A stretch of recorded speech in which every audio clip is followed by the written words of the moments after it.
This year, 2019, is actually my second year playing at Crossroads. The first year was when I was actually picked from more than 4,000 people, musicians, artists around the world. And since then, it kind of just built momentum to I ended up, getting more national and international recognition from people that knew me because they had found me because of Crossroads. So it led into the next accolade from Guitar Player Magazine's awards to European awards to touring in Europe. I'm technically on tour in Europe at this moment, but I'm here for the day because we decided 5,000 miles was okay to fly, and totally, absolutely worth it. This one that I played for the whole set today, it's a year 2000. It's an R9. It's a 1959 reissue. It's in a iced tea burst.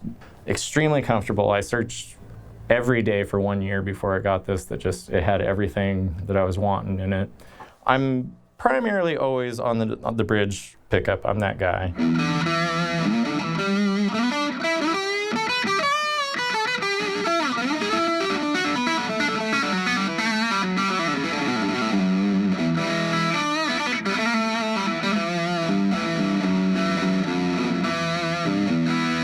So I'm primarily always there. There is the rare occasion I do the old middle thing, less of the neck pickup, but mostly the other one. It's a little darker.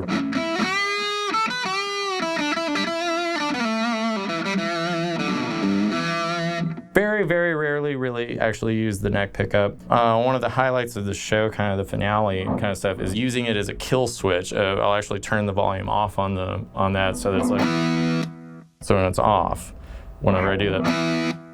But the highlight of the show is actually using it for a.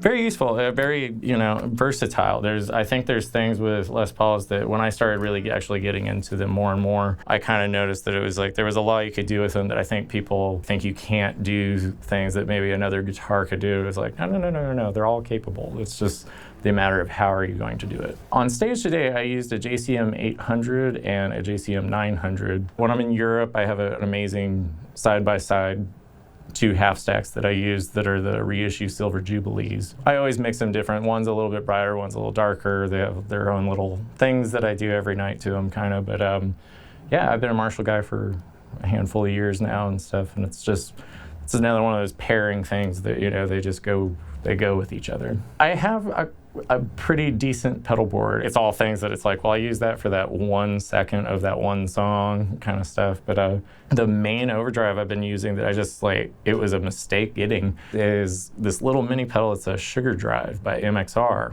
And I was just blown away that it was like, oh my God, it sounds it's great. It's a creamy thing. And it's like, I was such a non-fan of mini pedals for a long time, but now I've got a couple of them that it was like, okay, it made me a believer.